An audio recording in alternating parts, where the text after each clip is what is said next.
So before we proceed, so let us recall what we have discussed in the last class.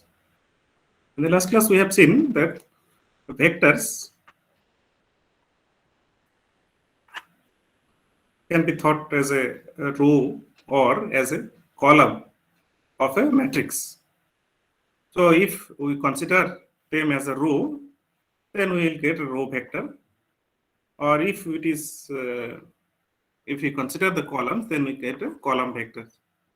But in other words, vectors can be explicitly also defined. Not they can be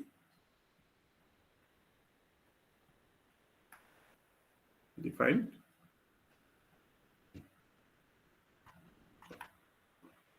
independently also. Like you have seen the geometric vector in physics.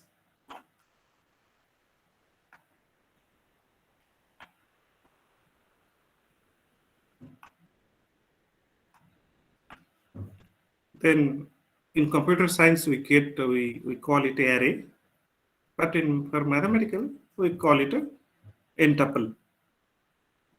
N tuple. N is integer, positive integer. Let us write n is natural numbers or positive.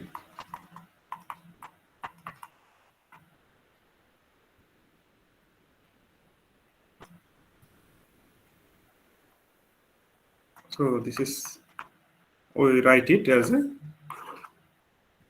so the members of this set, you can call it a vector also. Also, we have seen if we have n number of vectors, a collection of vectors, x1, x2, and xn, then we call that this set a set of vectors, or these vectors are independent, linearly independent. Okay. When we call as a collection of vectors, then we call this set is linearly independent. If we do not take a set, then we call that these vectors are linearly independent. Okay, the meaning is same, but the concept is if we take the linear combination, make it 0 and solve the equations, then you will get all the k1, k2, kn all are 0. If it happens, then we call it a linearly independent. If at least one of the ki is non-zero, then we call it a linearly dependent. So that's what we have discussed, and we have seen a couple of examples. And then the next topic, that is called a rank of a matrix. So given a matrix A, now we have learned that how to verify that a set of given vectors are linearly independent or not. So using this concept, we can define a new quantity which is called rank. So rank is very important to study the consistency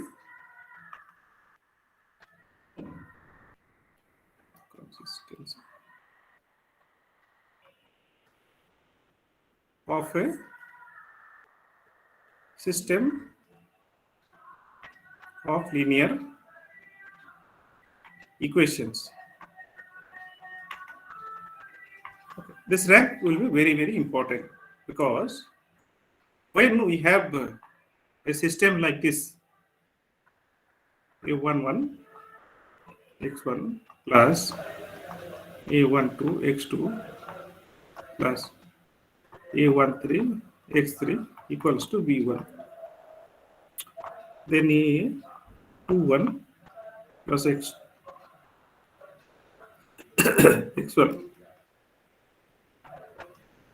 a22 x2 plus a23 x3 equals to b2, then a31 x1 plus a32 x2 plus a3 3 x3 equals to suppose b3. Then we know that Cramer's rule can be applied.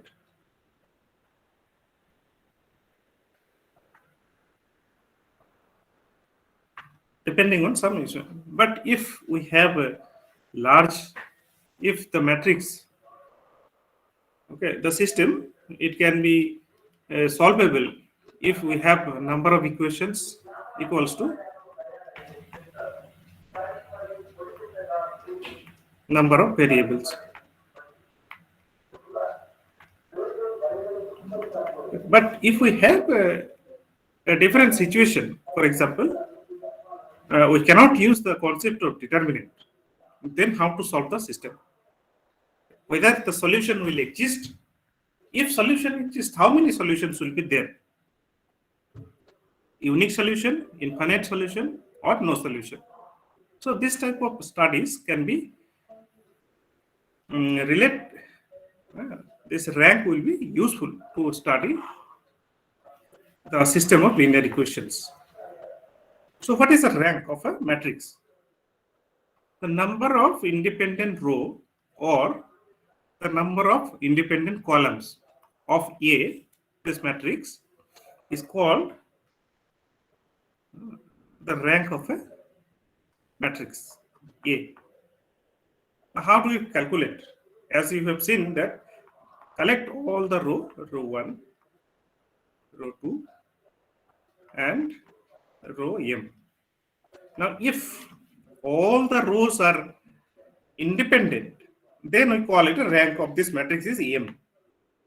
Now, if you also, this can be treated as, if you calculate these columns, C1, then C2, and also Cn, this n different columns, then if all the columns are independent, then you call it that the rank of this matrix A is n. Okay. Now the next question it comes. So what happens to the case the rank of a matrix? Okay. Now if you consider about the row, then we call it a row rank. If you consider about the columns, then we call it a column rank. Okay. Now there is a theorem result.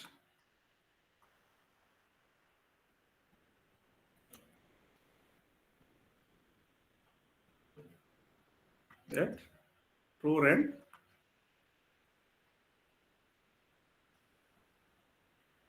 of A equals to column rank of A. So these two will be equal.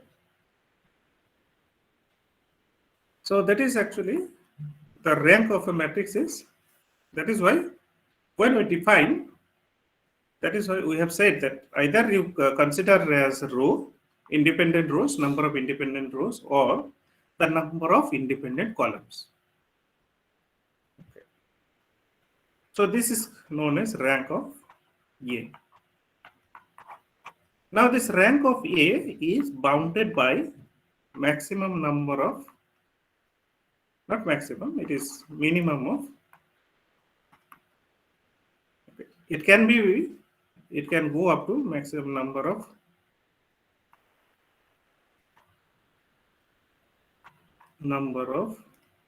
sorry,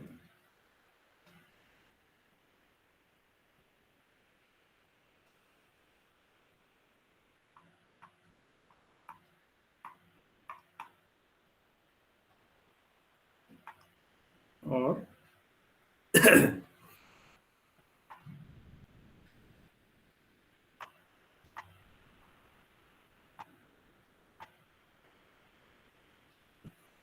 okay. So if you consider about the generalized matrix. So this is minimum of, that is,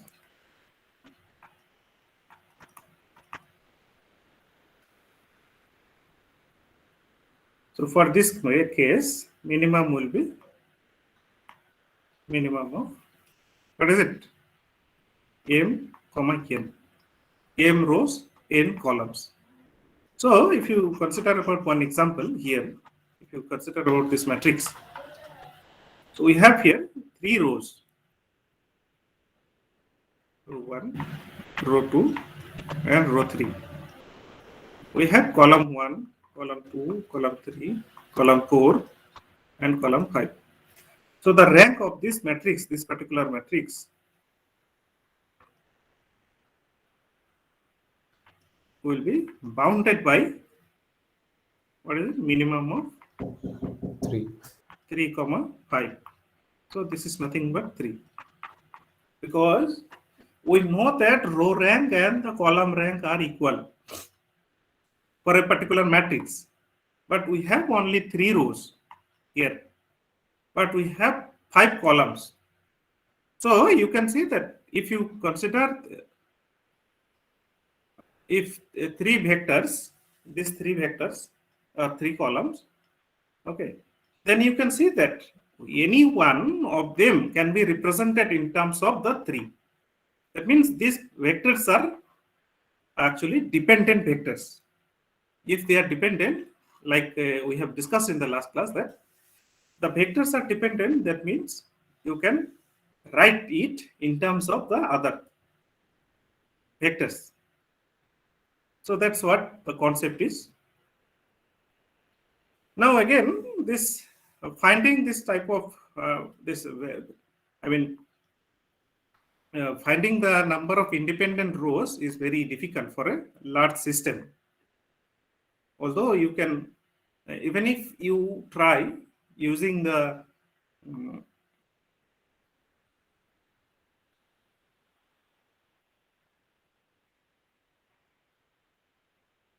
computer simulation system also, it can take time, many time. So that is why we need some effective tool, so that we can, our task get reduced. Okay, and then simulation time also becomes less.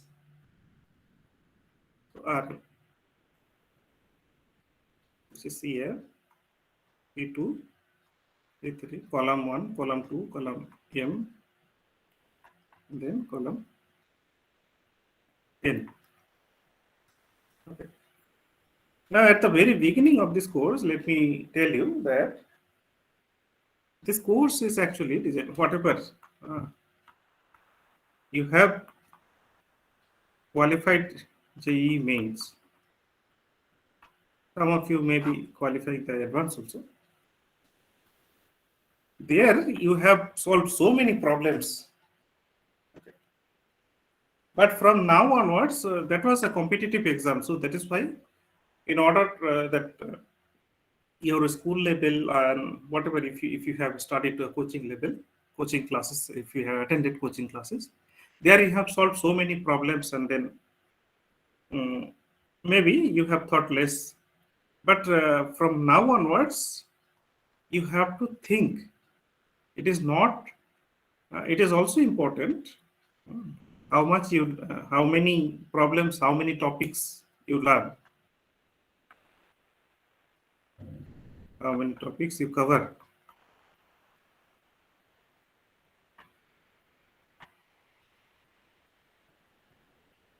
Or how many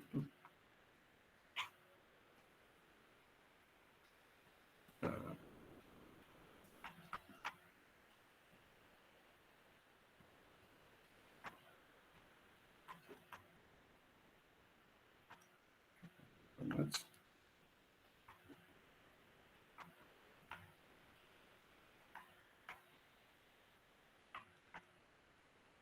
So these two questions are actually very important. Okay. Now, how much concept you learn, that is much more important from now onwards, because you are now in the higher studies. Maybe in the next year or over the coming years, you will be studying some this data science, then machine learning, artificial intelligence, all these things you will study. But one thing I will tell you, the concepts that you learn in this course, they will be repeated in your problems or your in the study, whatever you study, these concepts will be repeated in the. So it is not only, it is also important that how many problems you solve to clear the concepts, but it is more important that how much you learn. So the technique that you followed to qualify, of course, this was a highly competitive exam, so you had to follow that particular pattern. But hereafter, you have to focus on how much you learn actually, not how many problems you solve. So how much you learn the concepts. So that is very important. So let us go back to the question that how to get, if we have a large system of equations, then how to find the rank of a matrix. So for that, we need some extra concepts. If we have this row 1, row 2, and row m, we will define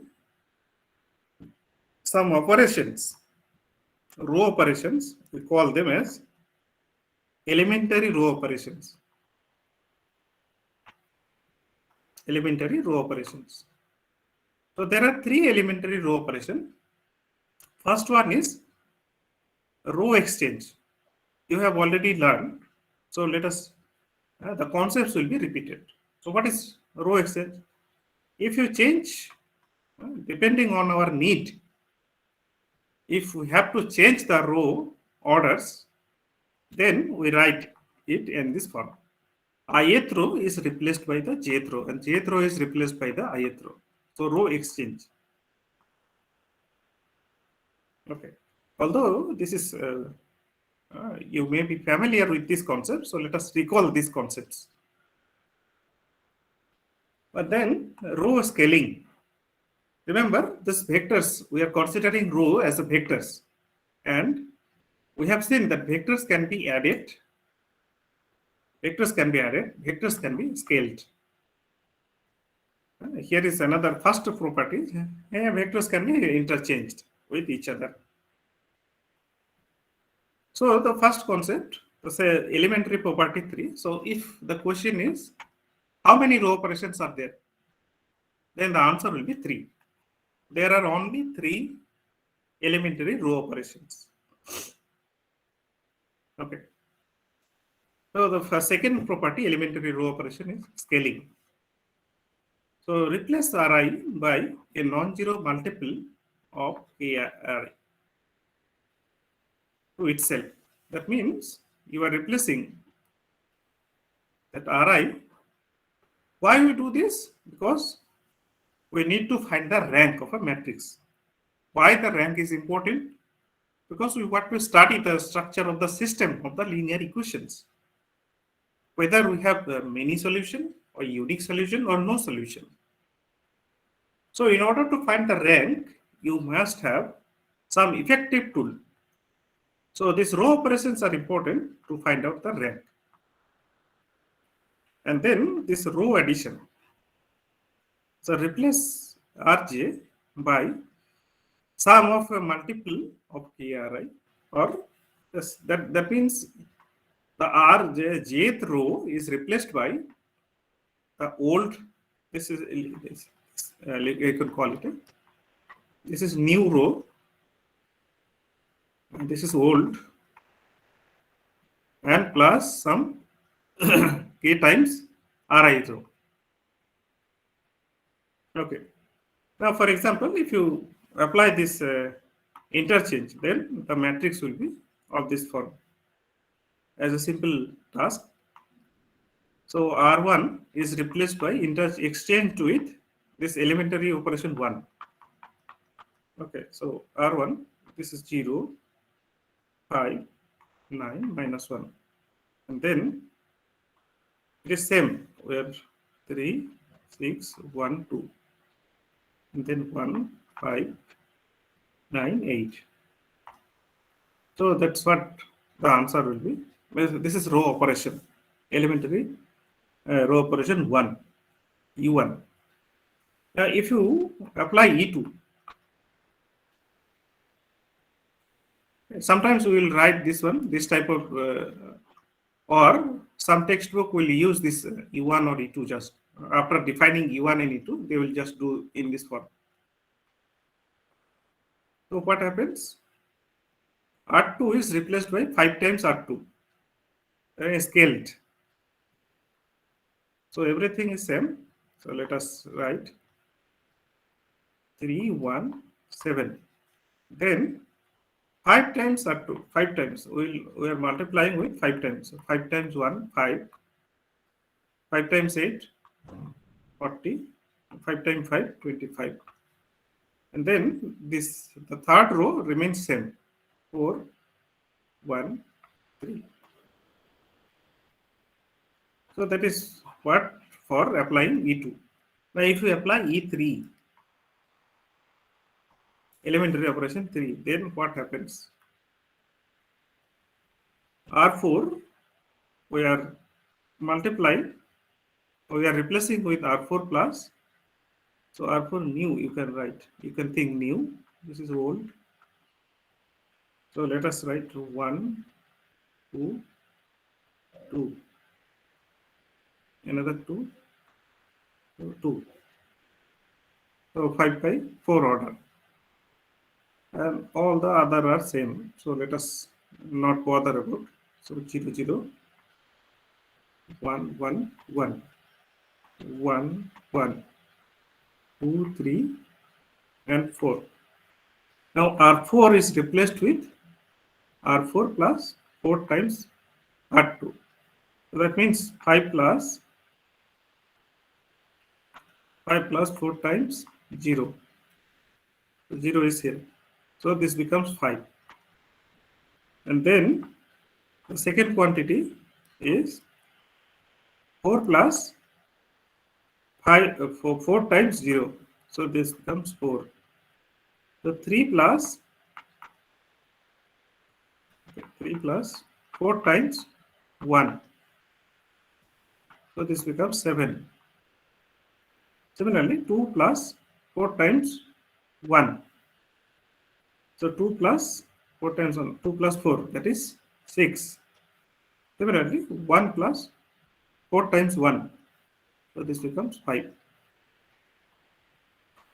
So these operations are actually known as row operations. So these elementary row operations E1, E2, E3, if you multiply, then the matrix will be converted into the new version. Similarly, we can also define elementary column operations. So in that case, you have to work through the columns only.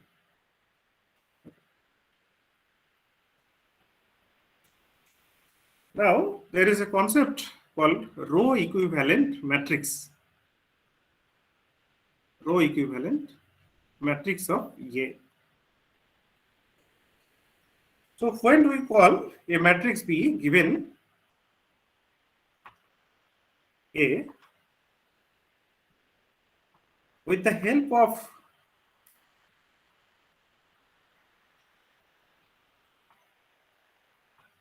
E1, E2 or E3, if you find out another B matrix, then B will be called row equivalent after row operations.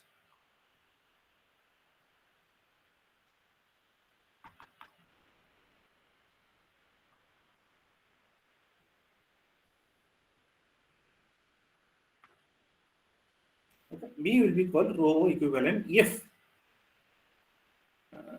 B is obtained from A by using the row operations of E1, E2 or E3. So finite sequence of elementary row operations. So why we are calling it a finite sequence? So let me just go back and write again. For example, we have a matrix A.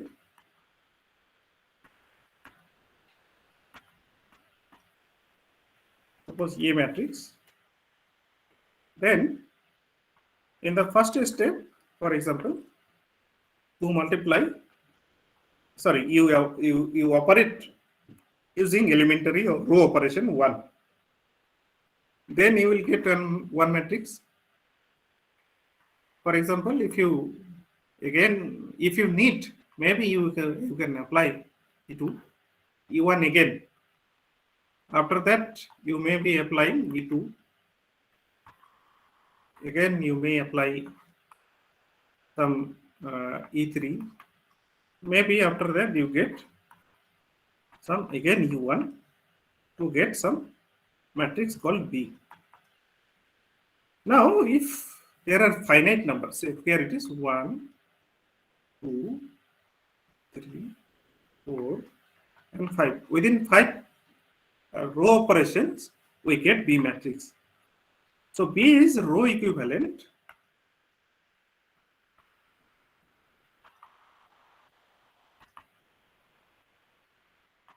to A if, so this B matrix, if this is given A matrix. If B is obtained by a finite number of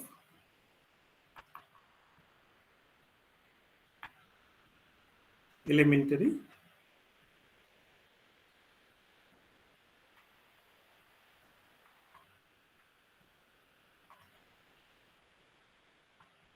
row operations.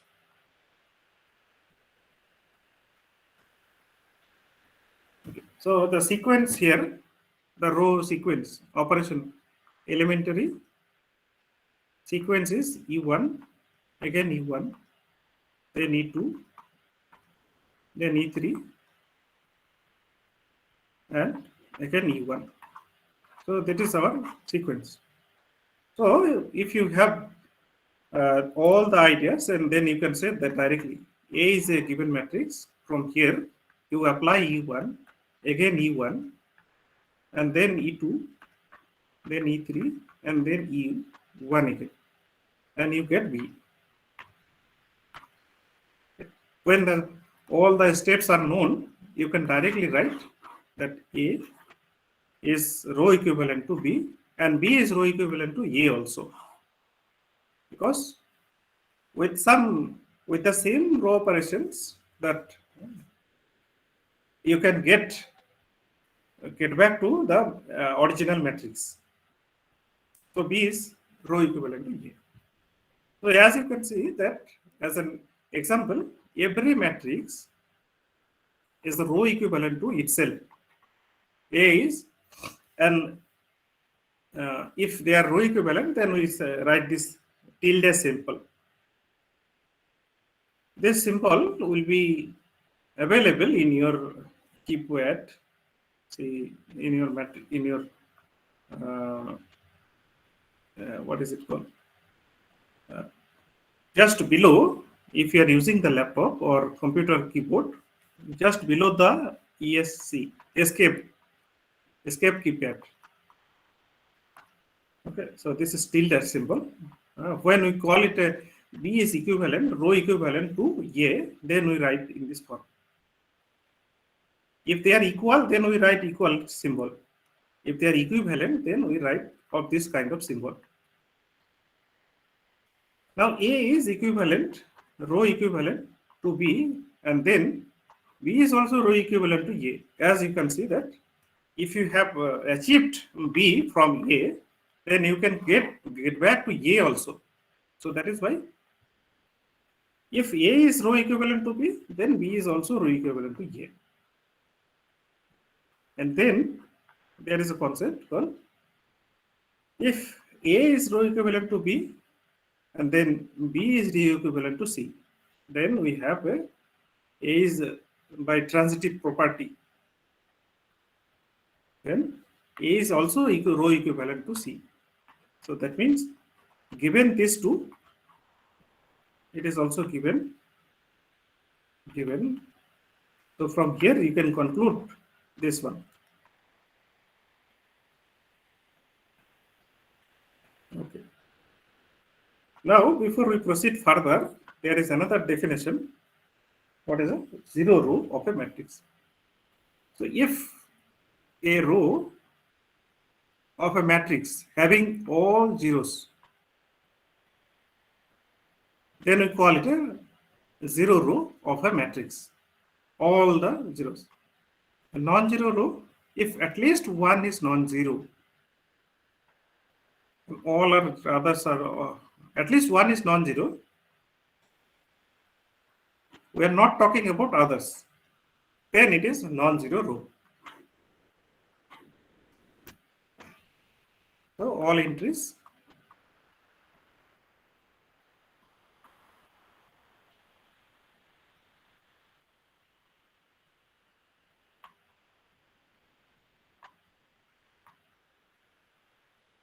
a non-zero row is at least one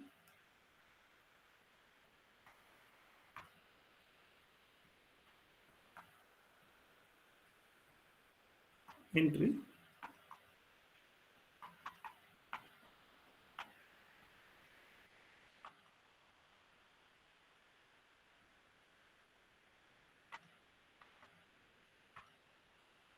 So as an example, if you have this kind of 1 0 0 0 1 0 0 0 1, so all the row 1, row 2, row 3, all are non-zero rows.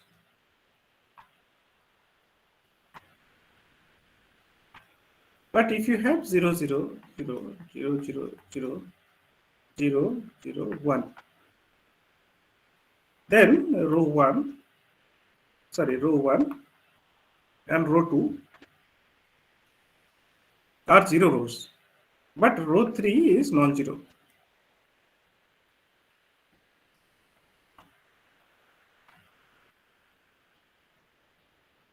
Okay. Now this concept will be used to define the next definition.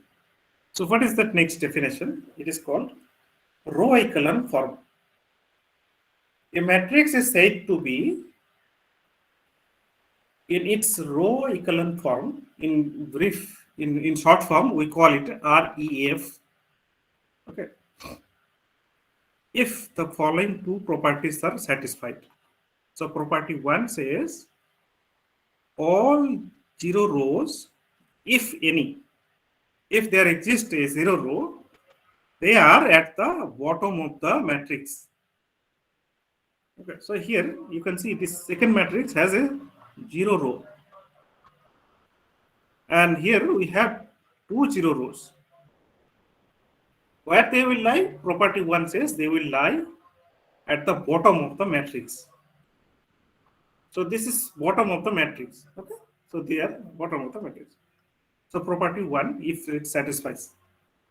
Remember, we may have a situation that we do not have any zero row. For example, first one, all the rows are non-zero rows. Oh, that is why this property 1 says if any, then it will lie on the bottom of the matrix. So this is property 1. Property 2 says each leading non-zero entry. Leading non-zero entry, that means first non-zero entry. Okay.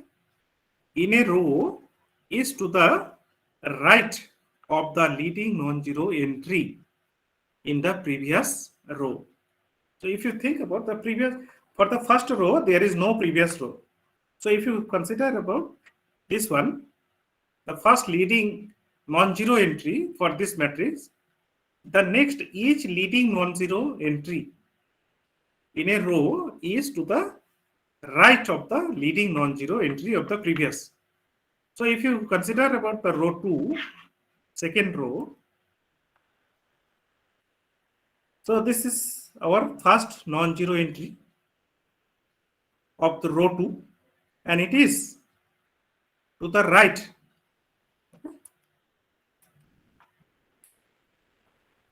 So this is left and this is right. Left and right. Okay, of the previous. So previous non-zero entry is 1, and its right is this direction, and the next leading non-zero is on the right of the, so it satisfies. Similarly, the next leading non-zero row is here, and it is also placed in the right of this, the previous leading non-zero entry, that is 5. Okay, so here it is. So it satisfies these two properties. So we call it a, so this matrix is in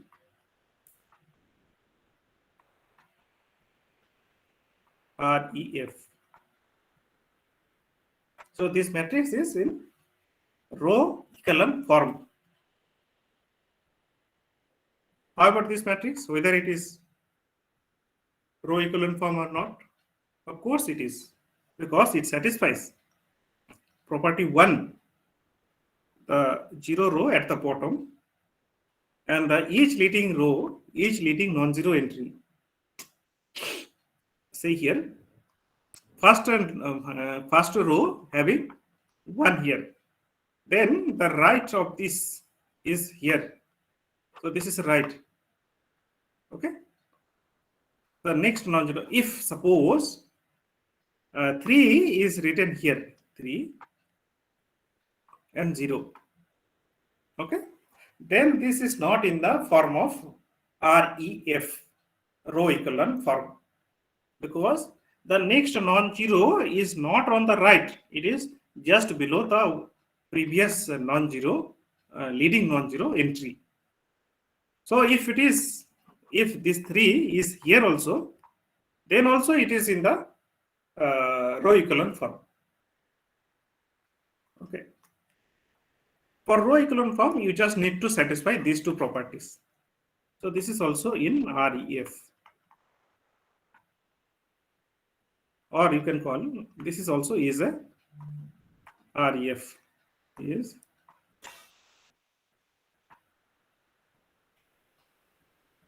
how about this one?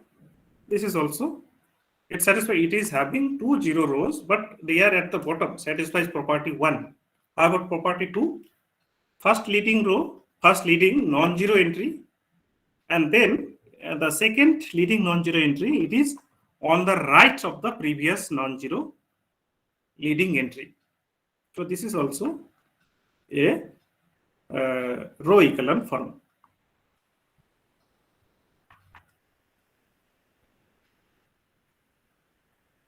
Is in, so you can call it C matrix, you can call it a B matrix. So B is in REF. So the first row cannot start with 0. No, we cannot. In REF, Okay, sir. if it is 0 is there, for example, this row is here, then what you will do? You just exchange the order, elementary row operation.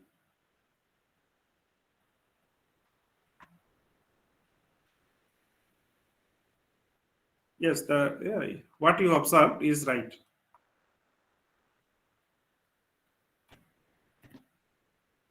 Yeah.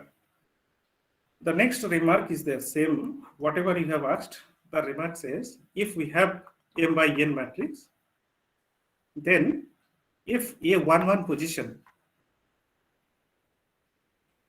A11, the first position, if it is 0, then we will try to find out the non-zero entries here. Non-zero entries in this row. Okay. And then we will transfer it, exchange the row with the non-zero entry, so that we make it as non-zero. That 1 position made a non-zero by elementary row operation, that is we. Remark 2 says this one, elements in the first column below A are made 0. Then the elements in the second column below A22 are made to be 0. So the thing is, if we have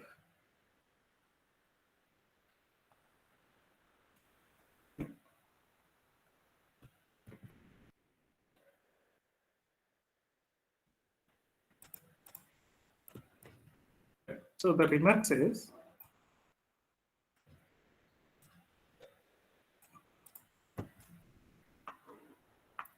we want to find B matrix so that it is in the,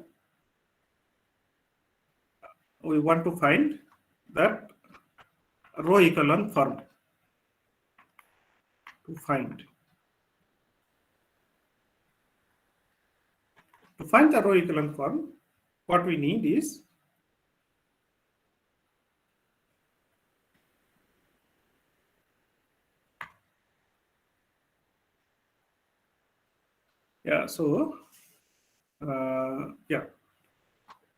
let us write E1, E2 and E3.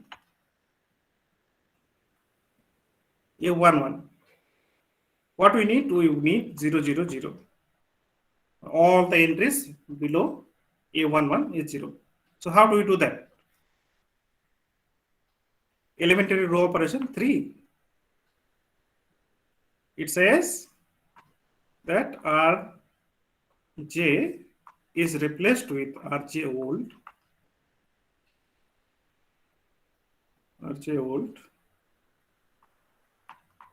plus some k times Ri.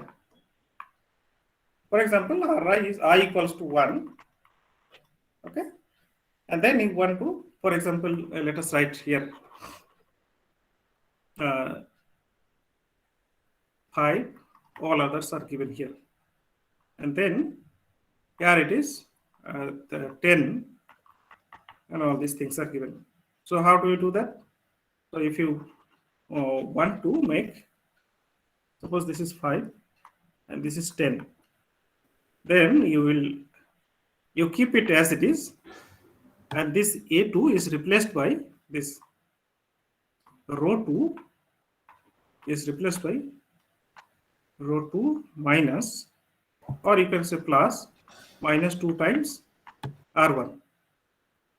So that means then 10 times 10 minus 2 times 5. So that becomes 0.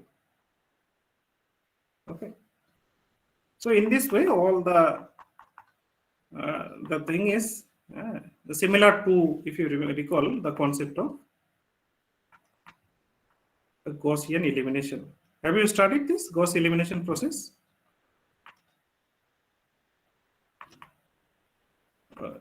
Was it this? Okay. So like we don't remember it, sir. Like we never used it, though it was there in the syllabus. It's this Okay, in so- first. Okay, so let us not write this. So anyway, is this concept clear? If it is 5, if it is 5 here, if it is 10 here, then what you do, you make suitable choice of this multiplier so that you can make this as 0.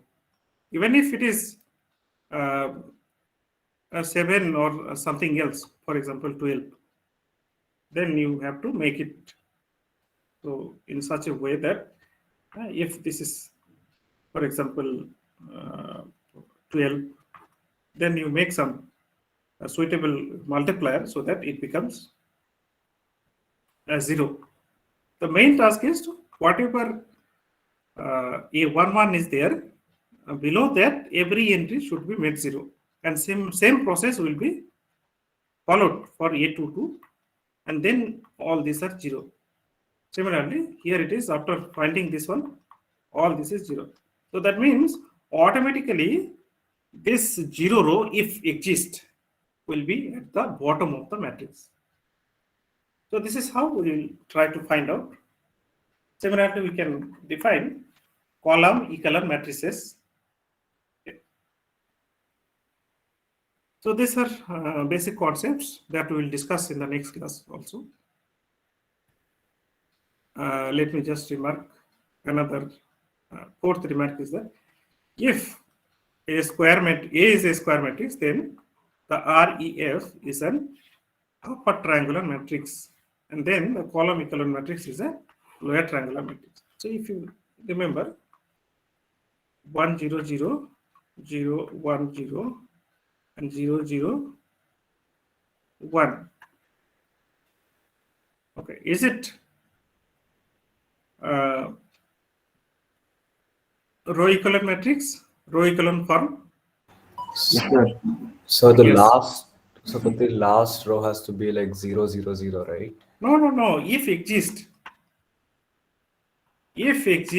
property 1 says last row not necessarily to be 0 0 type. If any, if exist, here also see we have non-zero row. Yes, sir. Okay, got it. Property 1. So these two properties are very important. So this is also row echelon form. Now, if this is a square matrix, n by n matrix, if you have, so let us not write here something. So row echelon form will be of this form, or maybe, so this is upper triangular matrix. But if you do the column operations, then what you will get? For a square matrix, you will get of this form.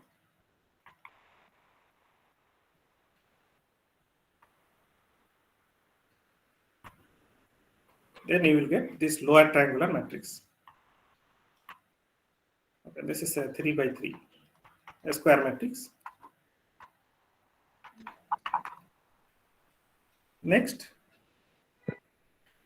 this REF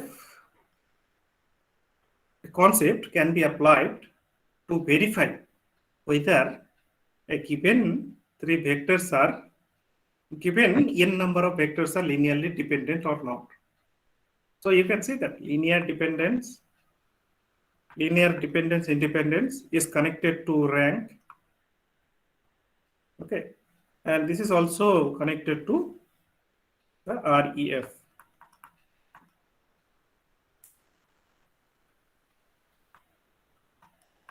Okay, in the next class we will relate these two. That REF is connected to this rank of a matrix. So all things are connected. So I'll stop here today, as I have to go some to add. There is a seminar presentation in college, so I have to attend that. I'll stop here.